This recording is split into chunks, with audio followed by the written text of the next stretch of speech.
we're here to have another conversation in the series that I'm calling Attempted Intelligence. Obviously, this is not Mark, this is Kristen. We will have some noise in the background because we have a wonderful young lady playing and having fun. Me? You! And I'm talking to her even though you can't see her, but that's okay.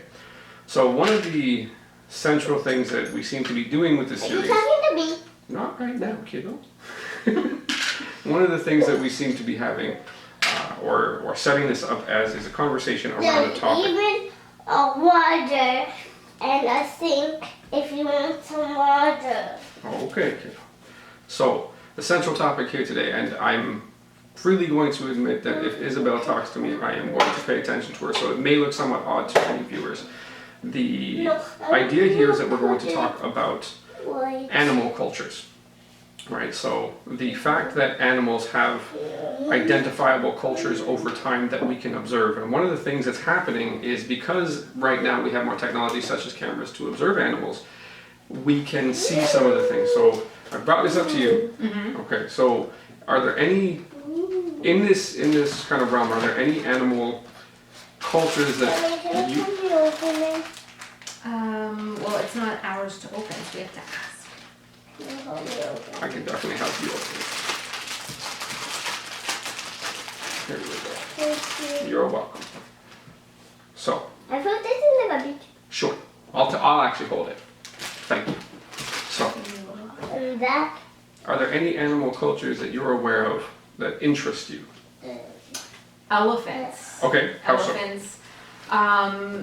Because they are like humans in ways where they are heavy empaths. Heavy empaths, okay. And they have good memories. They have really strong family cultures, like their herds, and they have like their moms. Like the female is the kind of the leader of the herd. Okay. You know, the oldest mother is the oldest, is the strongest leader of the herd, and everyone just follows suit. You kind of feel like it's familiar, and that this is also your daughter, okay? Yes, thank you. And that it was the wrong way from her, so she wants some water. Okay. So, familiar in that there are similar family structures. Yes. Okay, so there's a hierarchy where there seems to be somebody who's the primary educator, the primary holder of knowledge who shares it with others and passes it on. Exactly, like they have wisdom and they've got patterns or behaviors or systems, and it's picked up by most likely the person who would take the lead if that leader. Well, if there's a central educator who's passing that information on broadly to everybody within, because if you only pass it on to one person and the others don't necessarily know how to behave, such that the knowledge of how to be at any point in the line in the organization and to possibly be the leader, everybody has that knowledge or has some touch. Yeah, for sure. Some contact with it. Yes. So one of the ones that was very interesting to me is the difference in orca pods. So I'm pretty sure I told you about this, but the southern resident orcas off the coast of BC, apparently they're very unique in that the only thing that they eat is salmon. Yes. And they're having problems because this particular pod is in an area where salmon stocks are depleted, so they're essentially starving. Right. There seems to have been work where scientists are trying to convince them to eat other things and they won't. And there are other pods that are more mobile that will either have a more varied diet or they'll only eat seals. But the fact that you can identify different pods and that they have diets unique to their pods is causing them, some of them are thriving and some of them are having problems. Yes. Like the way that I like to put it is that the southern residents are essentially like bougie killer whales. Yeah, pretty much. We only eat salmon. Only salmon for us. Yeah. So.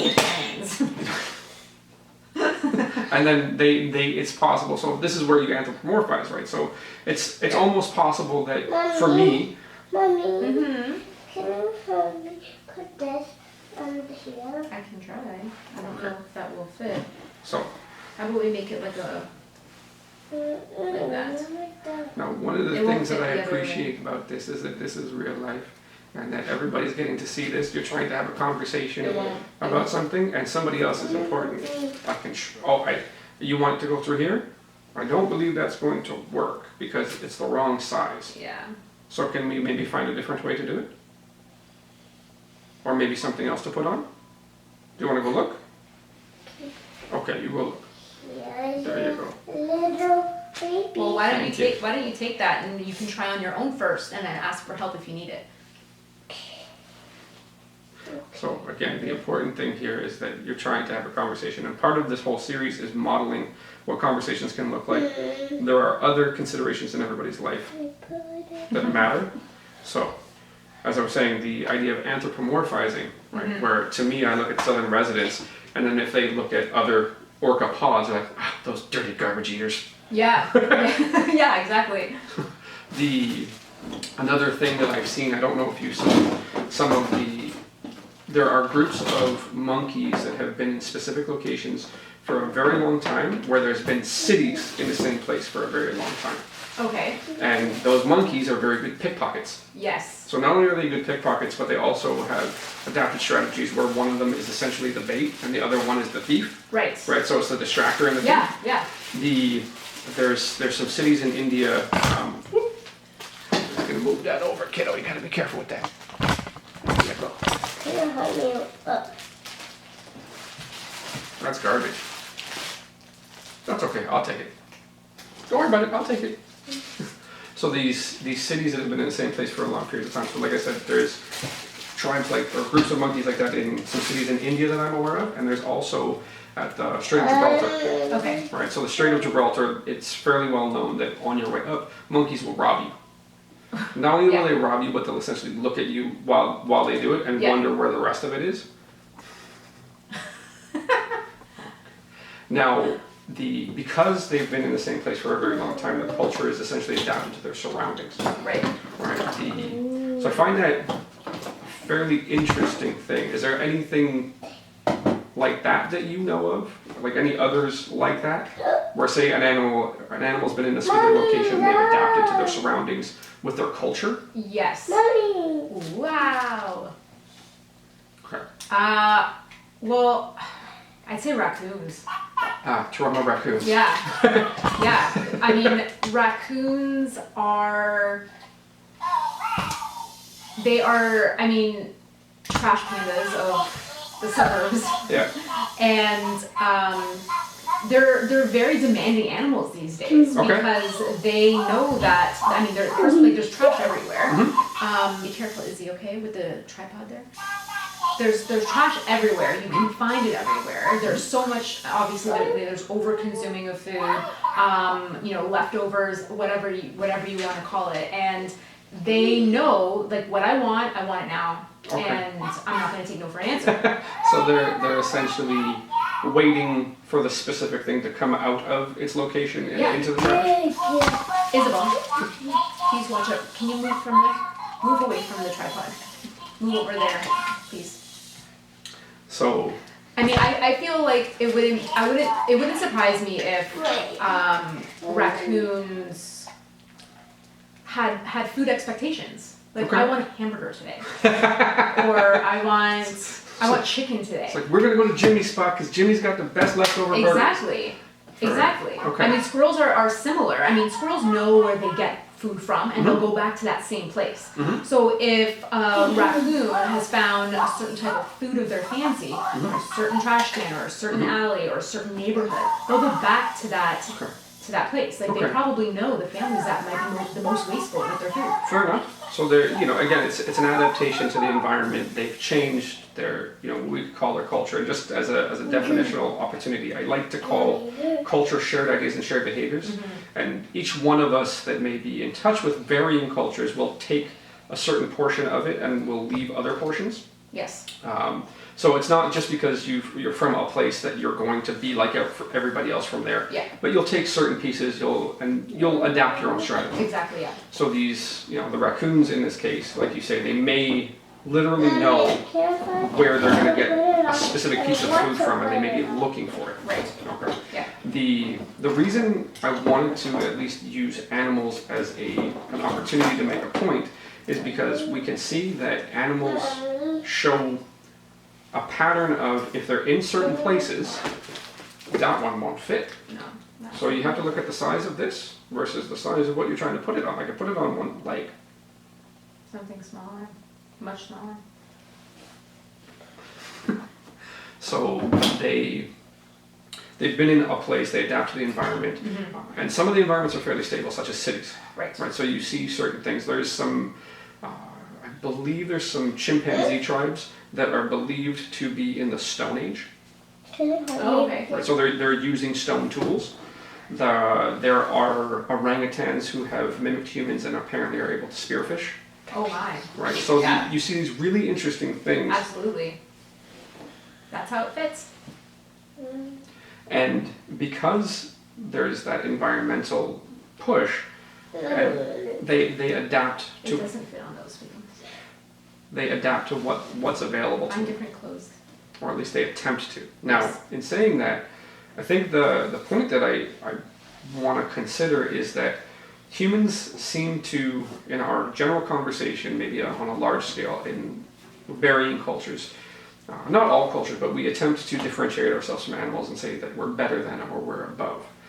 But if we look at the ability to identify development of culture over time, that we see that it happens to animals. It happens essentially with the same drivers, with the same mechanisms. So for us to say that we're better than animals is an interesting thing. Right. When realistically what we are is differentiated on some level, not necessarily better, not necessarily worse. Yes. Because we can identify the same processes as us. Yes. Right? And in identifying those processes, maybe we can start to consider how we interface with them. And yeah, I don't know if it's the right size. That's the biggest problem, it's the wrong size. Right. How we interface with them, how we attempt to understand them, maybe in identifying the similarities more, and predictable patterns, things might be better between us and our animal cohort. Right. Yeah. Right? Yeah. It's a big rock, isn't it? Because maybe you can put that on the ground so that if you make a mess, it's on the ground. It's easier to clean up. So, before I had taught the concept up to you, had you considered the similarities between the development of animal culture and human culture? I've always thought, to be honest, I've always thought that many animal cultures are superior to ours. Okay. Because, fair enough. Because, in one way, even though a lot of them are domesticated, they're still instinctual. Okay. And so they still have their animal instincts, as well as they can adapt to a human populated world. Okay. Like a dog, for example, Sure. it still has their canine, like their wolf instincts, but can be domesticated. Wild animals can be domesticated, Sure. all the time. Yep. And I've always thought, like, what if it was reversed? What Okay. if we had to live in the wild? I Okay. would argue that only a few people, a few type of people, Sure. could actually live in the wild. Sure. I feel a lot of humans, if they had to live in the wild, they'd say, well, I just don't want to do this. And they'll figure a way out to get out of that, Okay. if possible. Whereas an animal, it's like, I'm going to be wild, and I'm just going to figure out how to live in this domesticated world with traffic, with humans. And so maybe they're more adaptive. they're more adaptive for sure. And animals live to survive. I don't think many humans could say that they live day to day to survive. Sure. So I think one of the things that I maybe could add some nuance to that is that I think humans are fairly adaptive, but more often than not we don't have a need to be. Yes, yeah. We have choice. Yeah, we have choice. We also have technologies that have offloaded a bunch of things. We're clearly adaptive enough that we can not only create that technology to essentially offload a bunch of our work, Isabel. but also that I'm losing my train of thought. I know. It's okay. I feel smart sometimes. I was just about to say, like, if you can keep your train of thought with that, Yeah. that's So, impressive. The humans will adapt. The humans, when given no other choice, or what would you predict? Maybe this is a better way to do it. What would you predict if all of the technology that we had stopped working, all the electronics, there was no electrical grid? Would you predict that humans would just completely fall off the face of the earth, or would you figure that the selection pressure would come back and those that are adaptive enough to the environment would be fine? Bless you. I think that the ones that are adaptive enough would be fine. Right. I think so, for sure. I mean, even with what's going on in the world right now, and I mean, we have to wear a mask. Which isn't a big deal. It's not a big deal. It's I mean, annoying if you ask some people, it's a big deal. But for the majority, it's not a big deal. It's not like it's a huge change of pace. Like, you can choose not to go places if you don't want to wear a mask, Yes. or limit how many places you go if you don't like to wear the mask. Sure. But if someone tells you that you have to do it, I mean, most people will just do it. I mean, Fair enough. I think we'd be okay. I think it would take a longer time. Sure. I think you bring up an interesting point with my concept of an adaptive or selective pressure, where if you see certain people pushing back very heavily on a change, that could suggest either an unwillingness or an inability to adapt, and attempting to suggest that the world should adapt to their desires, right? So that may essentially refer to an external locus of control. So you feel like the world should adapt to you, or maybe that's not necessarily a good way to put external locus of control, but essentially you feel the world should bend to your will versus you identifying what's going on, making choices, and adapting so that you can survive. So Right. I think. Yeah, this is pure philosophizing and not necessarily provable at this point. Yeah. Right, so I'm kind of going off on When are a you limb gonna go get ice cream? pretty soon. Okay. We just got asked when we're going to go get ice cream. I said pretty soon, and I'm serious about that. How about, I don't know, No, no negotiating right now. 2 minutes? Maybe a little more than 2. How about when it's time to go, we let you know?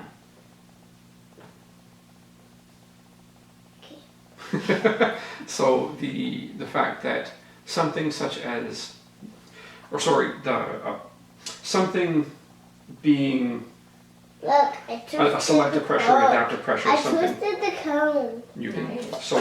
such that what you're getting is you're getting people, you're seeing people respond to an adaptive pressure, and that may be something that could suggest to you that they may have a harder time if the world legitimately changes in a heavy sense. Whereas currently, with the fact that COVID-19 is running around the world, people are being asked to wear masks, some are acting as if it's the end of civilization as we know it, and other people are saying, I'm going to wear the mask, and we're going to get through this, and it's going to change, we're going to be fine. Yeah.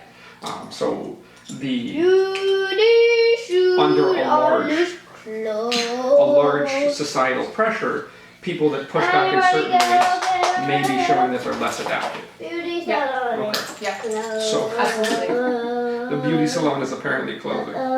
And I have a pretty good feeling that the volume of singing is a suggestion that we're being pushed to wrap things up. I've seen this before. Now, to maybe extend this a little bit within safe boundaries so that neither one of us gets in trouble from your fantastic young daughter, the main point is to attempt What is to... it? What is this? I don't even know. I think it might have lit up at one point. Or it's the bottom of something that used to light up. Maybe you can find the bottom. You Or the can top. find what it might match to. So the fact that there are varying animal cultures, we can identify differences within, so there are things that are genetically the same essentially, but they carry different cultures. So we can say if you have a litter of puppies and they're taken in by different owners, very good owners, very loving, these all have the same genetic material, Yes. but would you suspect that those dogs as grown adults would have different behavior patterns? 100%. Okay. 100%.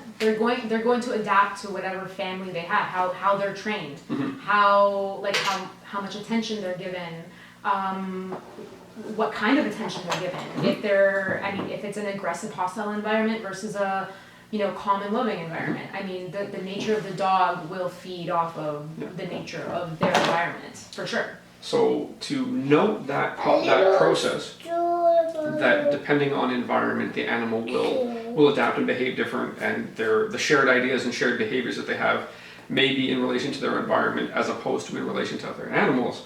Again, it's just to draw the point that we may be able to learn something from how animal cultures adapt. We do it anyways, we just attempt to pretend that we don't, right? It's a process that's at play in humans, or at least I would assume that it is. So maybe to attempt to wrap this up, I think there's a lot of value in looking at things outside of us that show similar traits that can be instructive to us as to how we may be able to do this with less fuss. Yep.